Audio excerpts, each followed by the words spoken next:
Hello everyone, आप देख रहे हैं चैनल अमीन इन्फो। सेमेस्टर 6 के एग्ज़ाम ख़त्म हो गए हैं लगभग।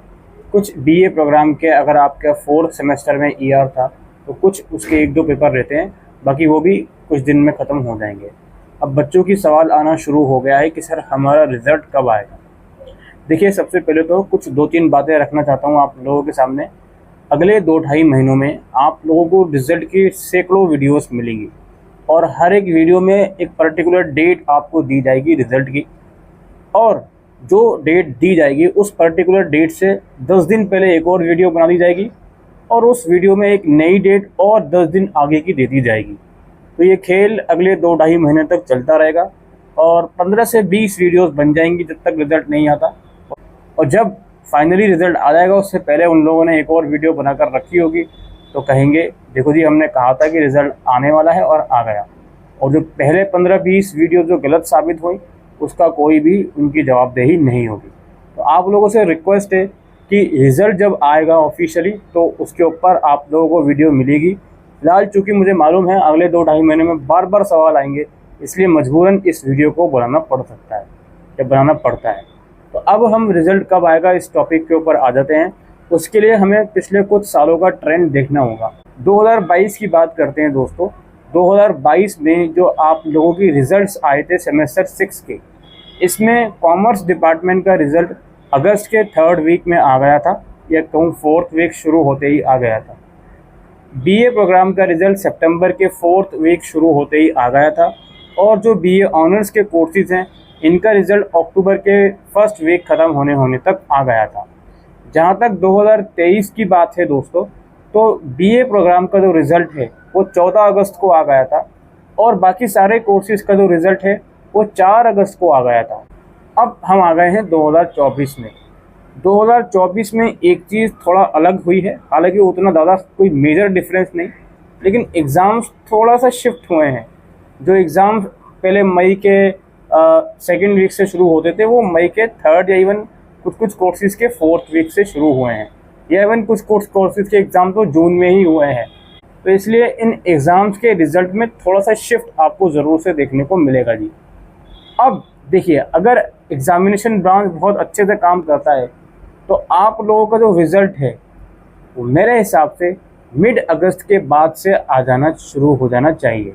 मिड अगस्त के बाद से और अगस्त लास्ट से पहले 15 से 31 अगस्त के बीच मैक्सिमम कोर्सेज़ का जो रिज़ल्ट है वो आपको देखने को मिल सकता है, और हो सकता है कुछ रिज़ल्ट आपके सितंबर के 1st वीक में भी चले जाएं।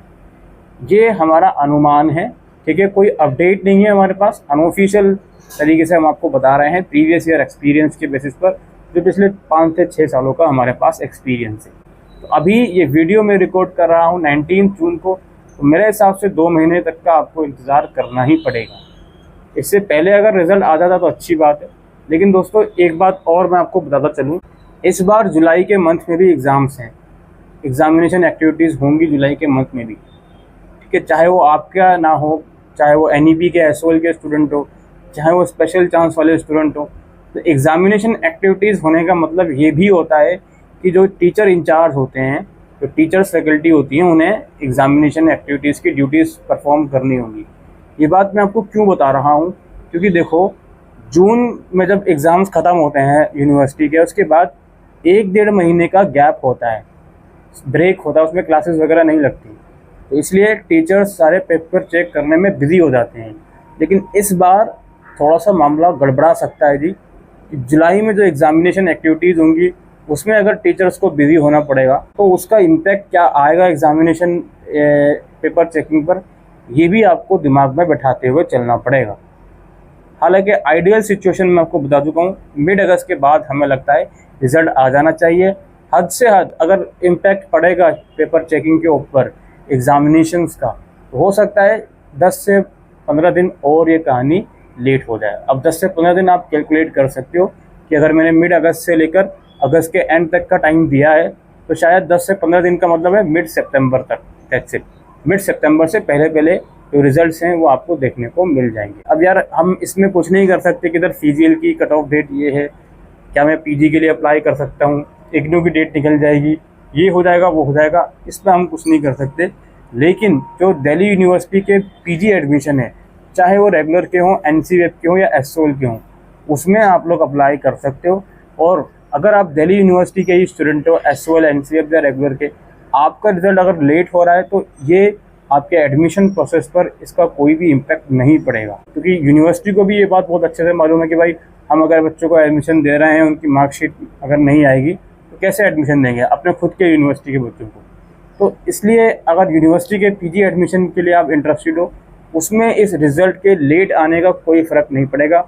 आप फाइनल ईयर में हो, SOL में एडमिशन लेना चाहते हो, अप्लाई कर दीजिए, रिज़ल्ट आएगा, उसके बाद देखेंगे क्या करना है और क्या नहीं। ऑलराइट, ये आज की इस वीडियो में हम रिज़ल्ट डिक्लेरेशन के रिगार्डिंग बात करने आए थे। Thank you.